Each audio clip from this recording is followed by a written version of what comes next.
Good evening. You're watching the News at 6 with me, Ishan Russell. The News at 6 is all about the day's biggest developing stories, and we'll be filling in on them over the next half hour. But first, the headlines that we're tracking right now. A day after the Pakistani team arrives to probe the Pathankot attack, Defence Minister Manohar Parrikar clarifies that it will not get access to the airbase.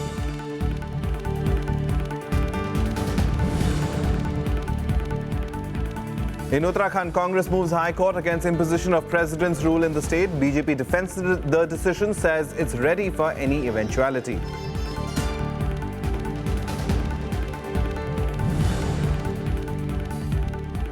BJP President Amit Shah addresses election rally in Assam, accuses ruling Congress of using illegal migrants as a vote bank.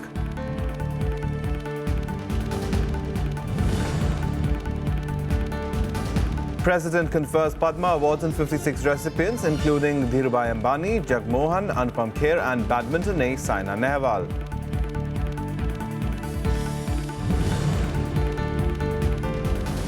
And Syria says it will take 5 years to restore ancient ruins of Palmyra. President Bashar al-Assad calls the liberation of the historic city a turning point in the battle against the Islamic State.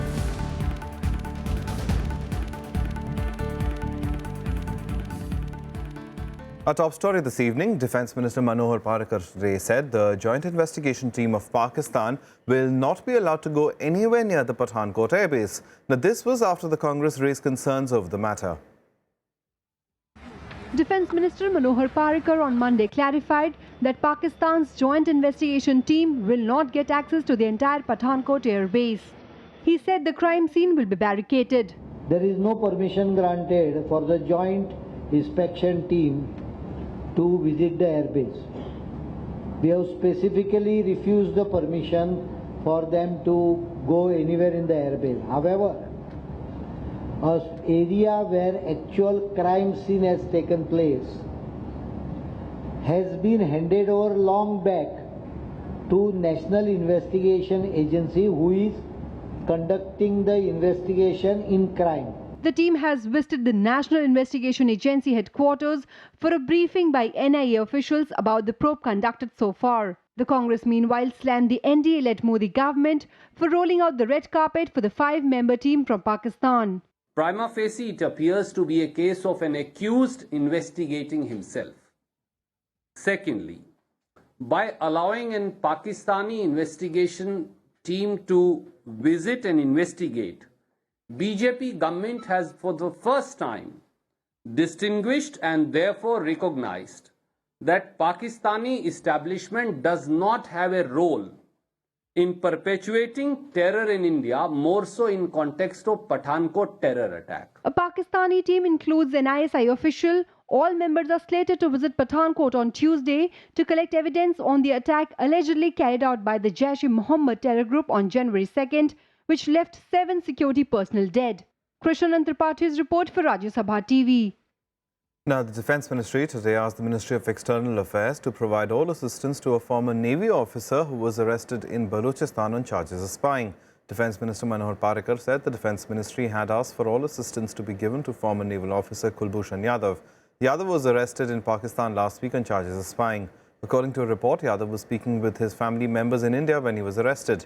He used his mother native language over the phone and was living under a fake identity in Pakistan. However, the Indian government has denied any links with him.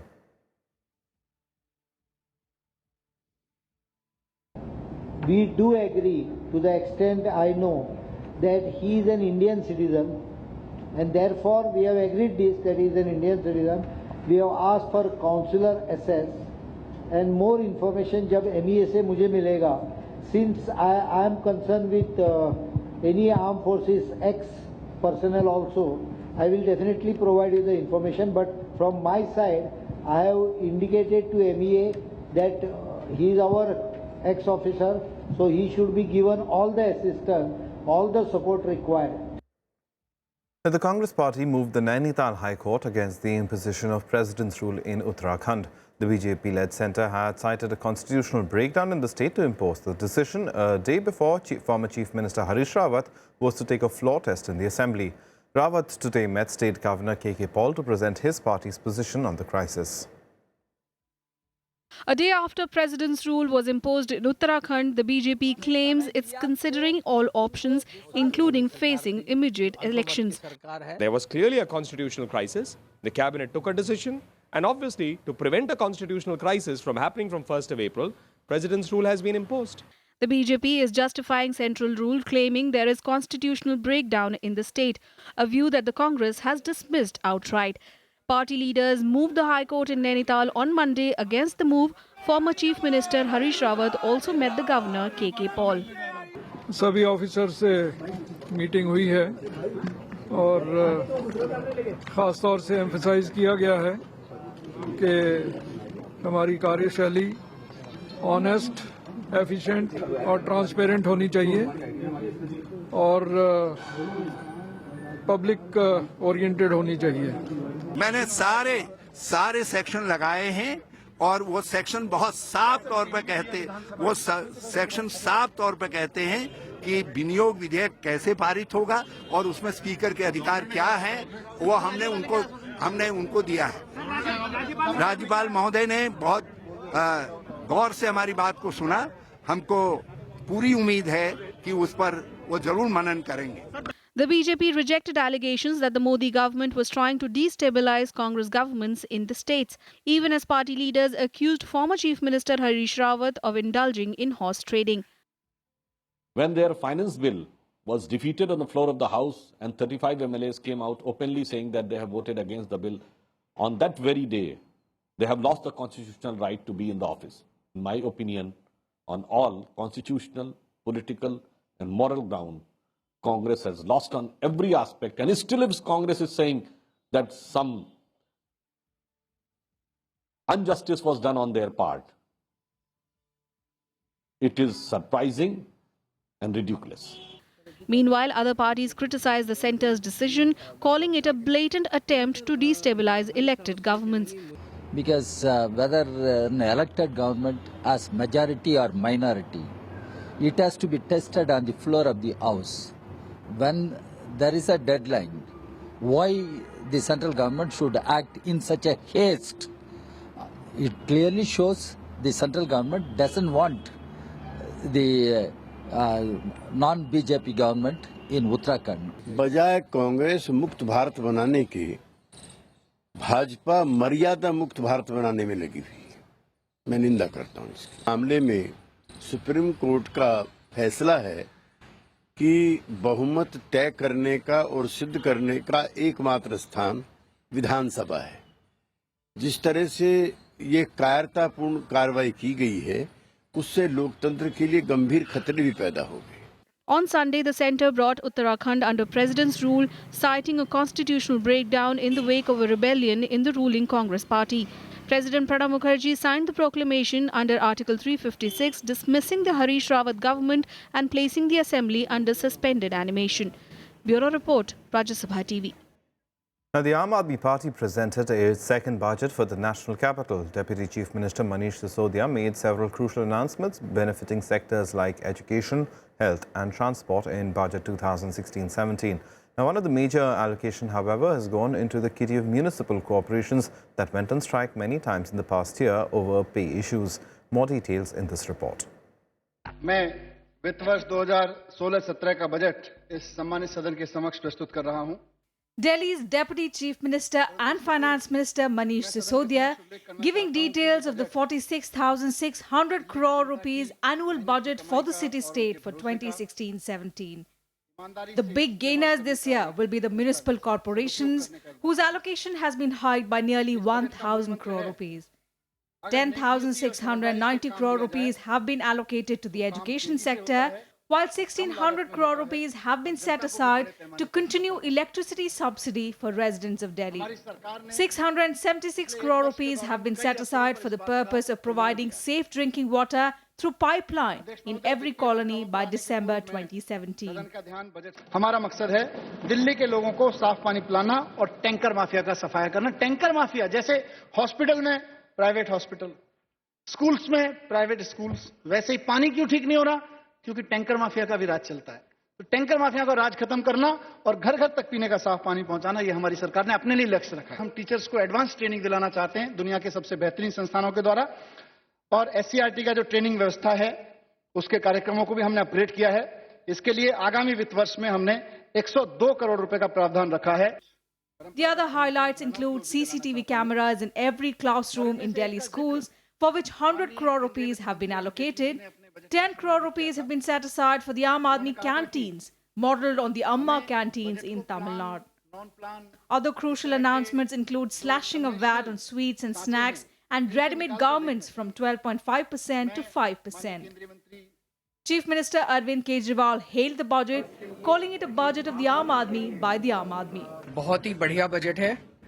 सबसे खास बात यह है कि किसी भी चीज के ऊपर टैक्स, नया टैक्स नहीं लगाया गया है, किसी भी चीज के ऊपर टैक्स बढ़ाया नहीं गया है। सरकार में पैसे की कमी नहीं है, अभी तक नीयत की कमी थी। उतने ही पैसे के अंदर कितना काम अब दिल्ली के अंदर होने लग गया है। This is the second budget of the Aam Aadmi Party government since it assumed power in 2014. Bureau Report, Rajya Sabha TV. Time now to take a look at what else has been making news around the country and nationwide. In its first judgment, the Special Court today convicted Jharkhand Ispat Private Limited and its directors RS Rungta and RC Rungta in the coal block allocation related to the North Dhadu block in Jharkhand. Special CBI judge Bharat Parashar said held the company and its two directors guilty of offences under sections of 120B of criminal conspiracy and of 420 of cheating under the IPC. The opposition YSR Congress today disrupted the Andhra Pradesh Assembly proceedings. They demanded that agri-gold firms' alleged payments default issue be taken up for immediate discussion. The House was adjourned twice as the opposition members raised slogans seeking justice for the agri-gold payments default case victims. Fishermen associations in Tamil Nadu today expressed their anger against the state and union governments for not effectively taking up the issue of their peers' arrest by Sri Lanka. The Paman Fishermen Association claimed that 92 boats have been detained by Sri Lanka in recent times for allegedly fishing in their territorial waters.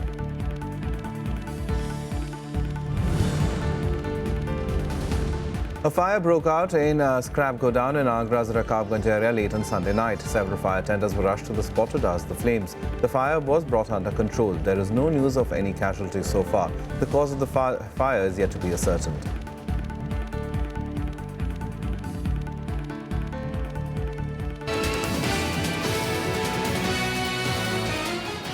Now, all the election-related news in our bulletin. And addressing a rally in Polband, Assam, BJP President Amit Shah accused the Congress of not stopping Bangladeshi infiltration in the state.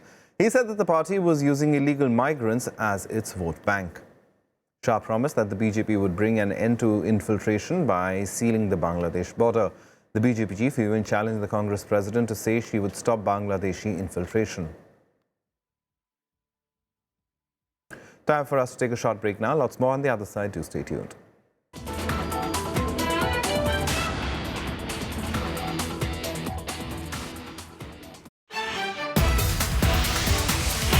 Hello and welcome to India's World. The refugee crisis will still remain more important for them than the terrorist incidents. There is a basic relationship between the refugee crisis, terrorism, and European intervention. The terrorist incidents being the kind of, seminal events which affect people's thinking on everything will certainly be used by both sides to buttress their argument. Watch experts debate the future of European Union and India's world only on Rajya Sabha television.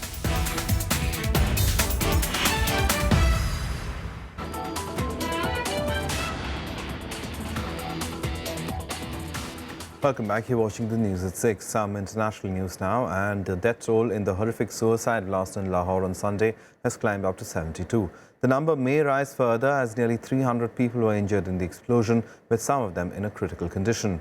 Pakistan Prime Minister Nawaz Sharif cancelled his visit to Britain and chaired a high-level meeting to review the security situation in Lahore. Less than 24 hours ago, this park in Lahore was buzzing with activity. Scores of women and children had gathered to celebrate Easter. But now, the place stands barren and deserted.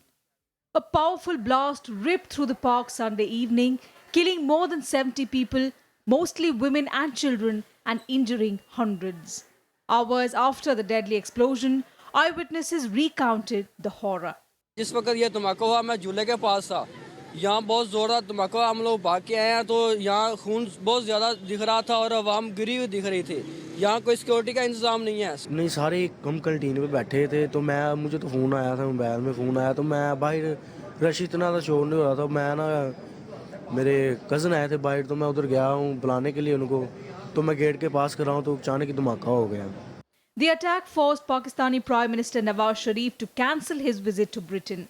A high-level security meeting was called to review the security situation in Lahore, where an emergency was declared. Schools, colleges, as well as markets have been shut. A 3-day mourning has been announced in the Punjab province. Nawaz Sharif also visited a hospital to meet the injured in Sunday's blast. He directed the hospital administration to provide the best treatment to all those injured. Pakistani authorities are hunting for militants of the Jamaat-ul-Ahrar group that claim responsibility for Sunday's bombings. The group said it targeted Christians celebrating Easter to send a message to Nawaz Sharif that they had entered Lahore, the stronghold of the Prime Minister. Bureau Report, Rajya Sabha TV. Now, Syria's antiquities chief has said that his department would need 5 years to restore the ancient ruins of Palmyra. The ruins have been damaged by the Islamic State terror group. Archaeologists rushed to the site to assess the damage wreaked by the IS after Syrian forces recaptured the ruins from Islamic State following a bloody battle. Syrian President Assad called the victory a historic moment, saying that it was an important battle in the Syrian anti-terrorism war. The historic city of Palmyra had fallen to IS militants last year in May. الأمن والاستقرار إلى مدينة تدمر وأحكمت سيطرتها الكاملة على الجبال والتلال الحاكمة المحيطة بها. Syrian government forces, backed by heavy Russian air support, drove the Islamic State out of Palmyra, inflicting what the army called a mortal blow to militants.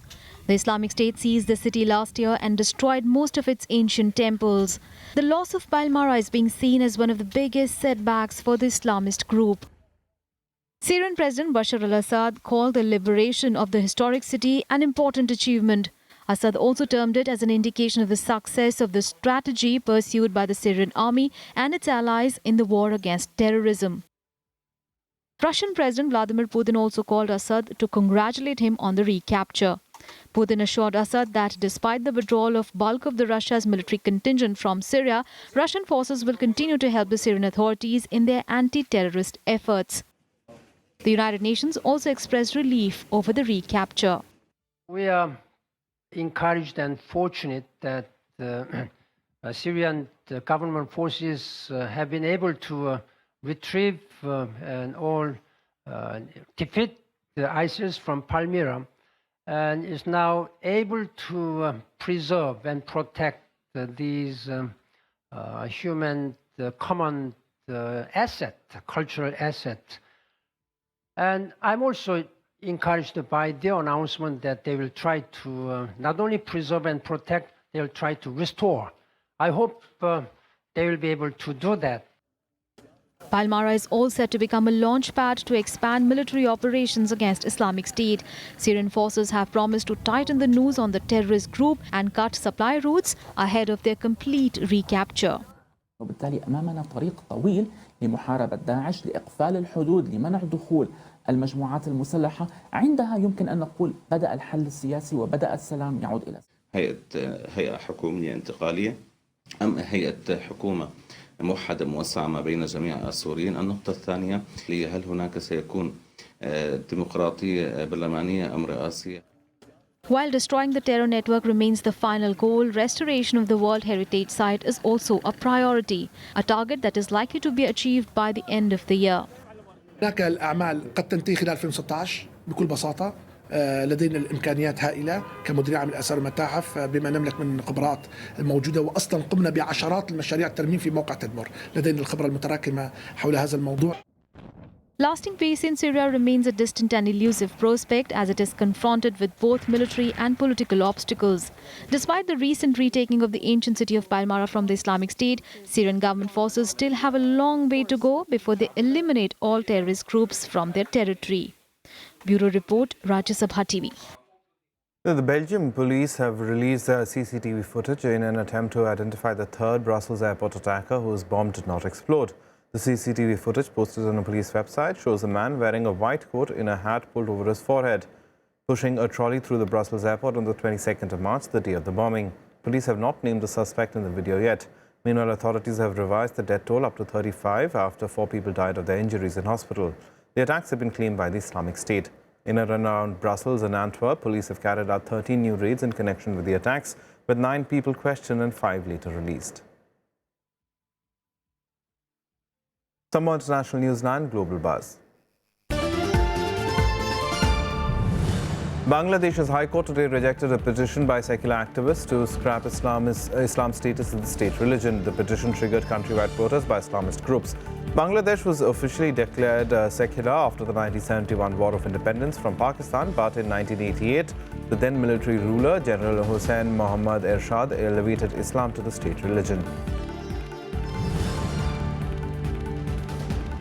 Taliban militants fired explosives into Afghanistan's parliament compound in Kabul today. The blast took place when security officials were on their way towards the building to brief lawmakers. Taliban spokesperson Zabiullah claimed responsibility for the attack and said that it caused heavy casualties.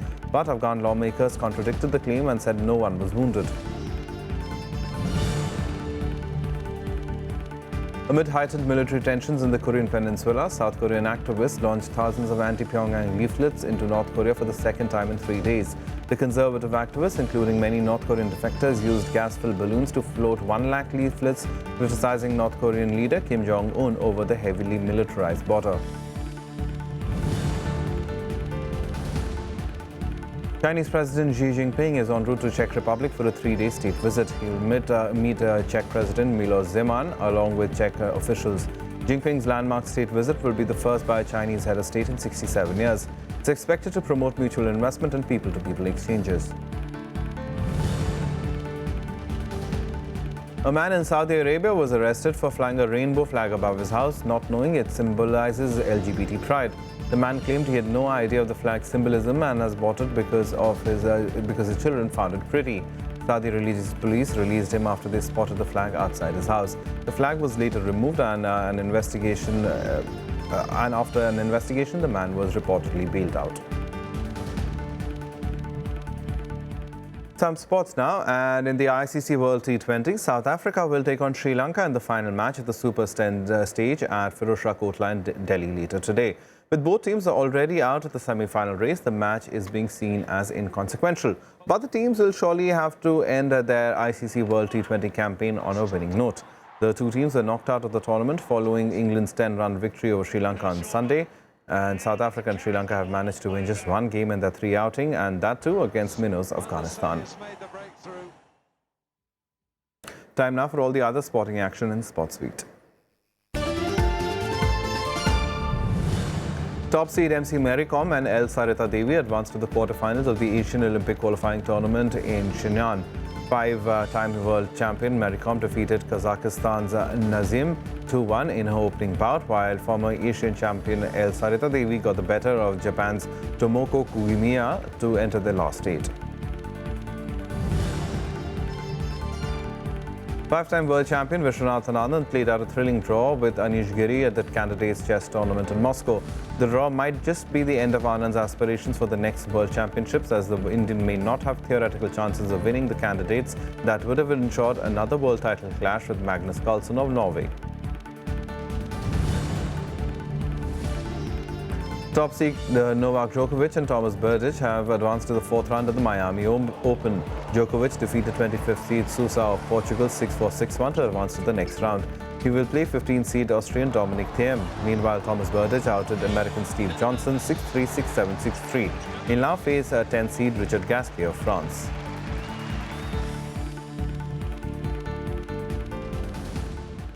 Well, that's a wrap on this bulletin, but as we go, we'll leave you with this. President Pranab Mukherjee today conferred the Padma Awards, one of the highest civilian awards in the country. Founder of Reliance Industries, Dhirubhai Ambani, former Governor Jagmohan, actors Anupam Kher and Ajay Devgan, and badminton star Saina Nehwal were honoured with the Padma Awards. We leave you with visuals from Rashtrapati Bhavan.